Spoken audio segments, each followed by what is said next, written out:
आम्ही पुढे केलेला हात असूनही काय आहे या संदर्भात आता संजय राऊत वक्तव्य करतायत। आमची भूमिका अजूनही सकारात्मक आहे असं राऊतांचं म्हणणं आहे।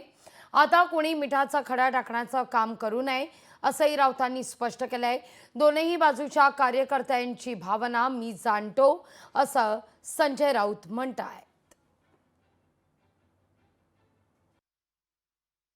आमच्याकडून म्हणजे उद्धव ठाकरे असतील किंवा शिवसेना असेल, आमच्याकडून आम्ही सातत्यानं मराठीसाठी, महाराष्ट्रासाठी जो हात पुढे केलेला आहे तो कायम आहे।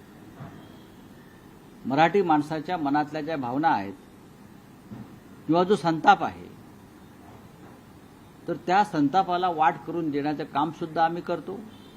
दोन्ही बाजूचे तळागाळाचे कार्यकर्ते हे गेल्या काही दिवसापासून एकत्र काम करतायत, एकत्र आंदोलनं करतायत, एकत्र संघर्ष करतायत, आनंदाच्या क्षणी एकत्र येत आहेत।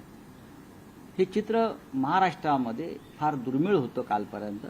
ते आज जर दिसत असेल तर त्यात मिठाचा खडा टाकण्याचं काम कोणी करू नये। लोकशाही मराठी ऐका, पहा, जागरूक रहा।